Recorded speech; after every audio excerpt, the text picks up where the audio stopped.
service in the temple and outside the temple. And many people actually at the temple of the Lord Jesus Christ, the children of Israel and the priests and the Levites, they have concentrated all their services in the temple. And in Luke chapter 10, I'm reading from verse 27. In Luke chapter 10, verse 27, and he answering said, thou shalt love the Lord thy God with all thine heart, and with all thy soul, and with all thy strength, and with all thy mind, and thy neighbor as thyself. And he said unto him, thou hast answered right, this do, and thou shalt live. But he, willing to justify himself, said unto Jesus, and who is my neighbor? Who is my neighbor? Our neighbors are outside the temple. The sinners are outside the temple. The souls that Jesus died for, they are outside the temple. The poor, the needy, they are outside the temple. The widows and the fatherless that were to minister to, they are outside the temple. The people that are contemplating suicide and they're dying by the day and going to hell, they are outside the temple.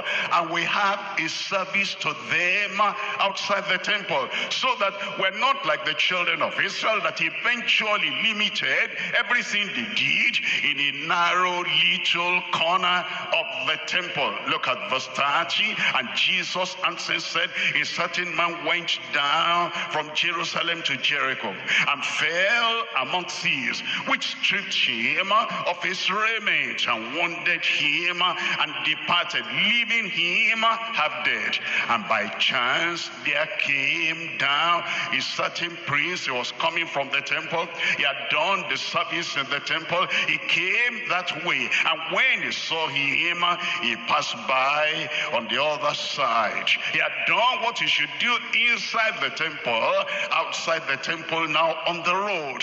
Well, we're to show that love on the road.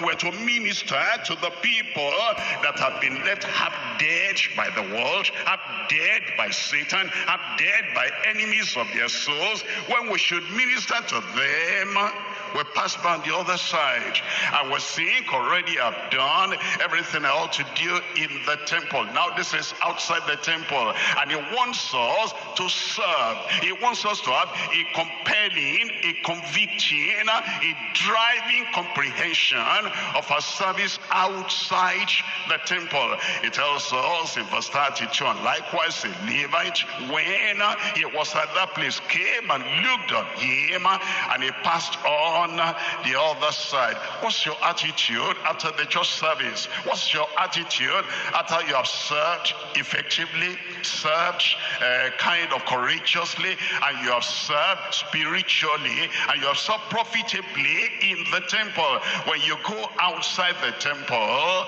as your service finished? No. The service we have in the temple is to prepare us for our service outside the temple, so that we're not just saying, I've done my part, I've done my best, and the rest of the day I can go and rest now, the rest of the week I can go and rest. Our service is outside the temple, the major part. But in verse 33, but a certain Samaritan as a journey came where he was, and when he saw him, he had compassion on him, and went to him, this outside the temple, and bound up his wounds, and pouring in oil and wine, set him on his own beast, and brought him into an inn, not into the temple, and took care of him. And on the morrow, when he departed, he took out 2 pence. This is contribution.